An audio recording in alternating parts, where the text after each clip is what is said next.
आपने ये कसम खाई कि कुरान में जो 26 आयतें हैं उन्हें बैन कर दिया जाए। अब वो आयतें मेरे पास भी हैं, लेकिन अगर मैं पढ़ के सुनाऊंगा तो बहुत वक्त लगेगा।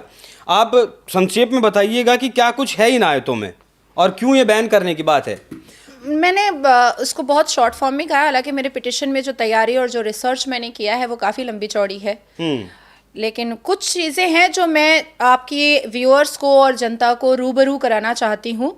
तो मैं एक्चुअली में पूरे 26 आयतों का पिटिशन एक साथ नहीं दायर कर रही हूँ। मैं पहले 12 आयतों का पिटिशन डाल रही हूँ, जिसके डिटेल्स मैंने सही अल बुखारी से भी निकाले हैं, और अल कुरान का तो वो पूरा पन्ना ही मैंने एनेक्सर में डाल दिया है आयतों का लिखा हुआ, जिसमें एक है कुरान सूरा नंबर 2 आयत नंबर 191, जिसमें ये साफ लिखा हुआ है, slay the unbeliever wherever you find them. उसके बाद है कुरान सूरा नंबर 3 आयत नंबर 28। उसके बाद है कुरान सूरा नंबर 3 आयत नंबर 85, कुरान सूरा नंबर 5 आयत नंबर 33, कुरान सूरा नंबर 8 आयत नंबर 12, कुरान सूरा नंबर 8 आयत नंबर 60, कुरान सूरा नंबर 8 आयत नंबर 65, कुरान सूरा नंबर 9 आयत नंबर 5 जो हमेशा विवादित में आता रहता है, आयत नंबर 9 और सूरा नंबर 5, कुरान सूरा नंबर 9 आयत नंबर 30, कुरान सूरा नंबर 9 आयत नंबर 123, कुरान सूरा नंबर 22 आयत नंबर 19, कुरान सूरा नंबर 47 आयत नंबर 4। ये 12 ऐसी सूरतें हैं और ऐसी आयतें हैं जिसकी वजह से इस पूरी दुनिया में, सिर्फ भारत नहीं, इस पूरी दुनिया में मुसलमान बाकी धर्म के मानने वाले लोगों को परेशान करके रखे हुए हैं।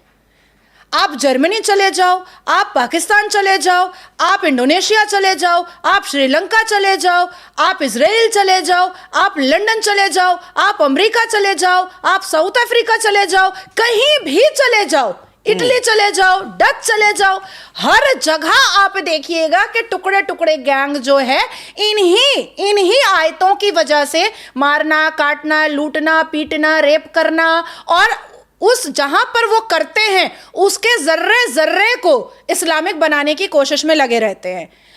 कोई भी धर्म, किसी भी मजहब का कोई भी जो बुक होता है या उसका कोई भगवान या अल्लाह होता है, वो काटना, लूटना, मारना, पीटना कैसे सिखा सकता है?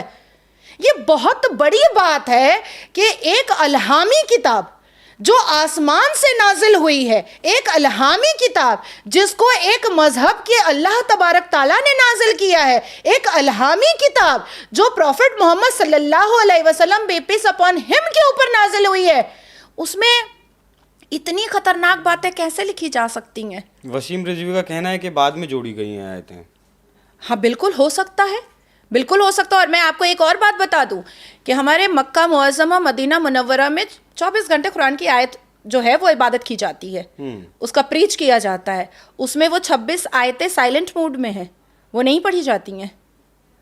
और अगर एक बाप का कोई भी मुल्ला पैदा होगा और मेरे इस स्टेटमेंट पर अगर कुछ भी टिप्पणी देगा, मैं सीधा कॉलर पकड़ करके, घसीट करके, नंगा करके, लुंगी खोल करके मैं कोर्ट में लेकर जाऊंगी और अरब से वो सारे मैं फुटेज मंगवाऊंगी जहां पर ये साफ साबित होगा कि अरब में, मक्का में, मदीना मुनव्वरा और मक्का मुअज़्ज़मा में वो 26 आयतें साइलेंट मोड में नहीं पढ़ी जाती हैं। लिखी हुई हैं, वहां भी लिखी हुई हैं, पढ़ी नहीं जाती है। उसको साइलेंट मोड किया गया है क्योंकि मोहम्मद बिन सलमान के हिसाब से उसको रिसर्च में डालने की जरूरत है।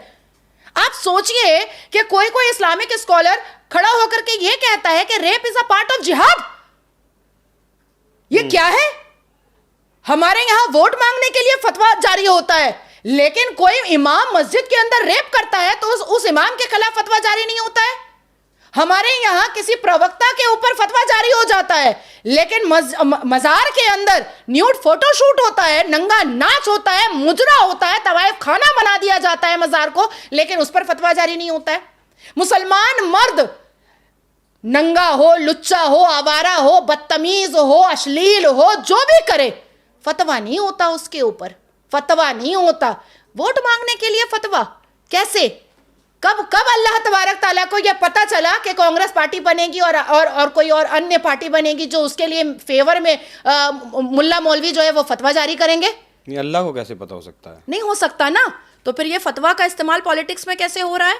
तो इन सारी चीज़ों को हमें सर्वोच्च न्यायपालिका को समझाना पड़ेगा, बताना पड़ेगा, सर्वोच्च न्यायपालिका को भी समझना पड़ेगा कि उनके बेंच पर जब वो जस्टिस देते हैं, जब वो जजमेंट लिखते हैं, तो वो संविधान के द्वारा लिखते हैं, वो शरिया और अल कुरान के द्वारा नहीं लिखते हैं जजमेंट। मैं हर एक धर्म की इज्जत करने को तैयार हूं, लेकिन अगर कोई मजहब रेप करना सिखाता है, अगर कोई मजहब गला काटना सिखाता है, अगर कोई मजहब लूटना सिखाता है, अगर कोई मजहब पीटना सिखाता है, अगर कोई मजहब हड़पना सिखाता है, अगर कोई मजहब चोरी बेईमानी सिखाता है, अगर कोई मजहब घर की बहू बेटियों का इज्जत तार करना सिखाता है, तो मुझे न्यायपालिका को समझाना पड़ेगा और न्यायपालिका को संवैधानिक तरीके से समझना पड़ेगा।